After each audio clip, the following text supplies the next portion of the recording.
ناخد بطوله، نفسنا في بطوله. امتى يبقى نادي بطولات بجد؟ امتى يبقى نادي بطولات بجد؟ ازاي؟ احنا فريق بطولات يا جماعه. ما ينفعش يا جماعه. اللعيبه كلها صغيره وما تعرفش يعني ايه بطولات. اللعيبه كلها والله ما تعرف يعني ايه بطولات، بتاخد ملايين على الفاضي. احنا اللي بنتعب كل متوشه. اي جمهور، مفيش ملعب بيتملي جمهور غير جمهور الزمالك. احنا مش هنروح غير لما نوصل لهم. هم مش هيخرجوا النهارده، هم صغيرين.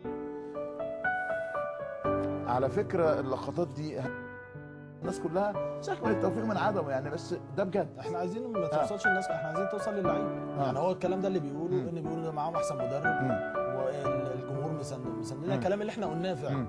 واللي هو فيه دوت، ومعظم جماهير نادي الزمالك اللي هي مشيت مباشره بعد اللقاء.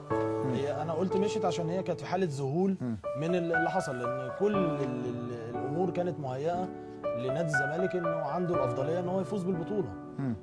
زي ما قلنا مسانده والوضع اللي فات الفتره المباريات اللي فاتت، اعتقد ان هي دي كان ليهم الافضليه يعني. لكن هي كره القدم كده ولازم نتقبل يعني. احنا كلنا بنقول يعني ما ينفعش ان احنا نقول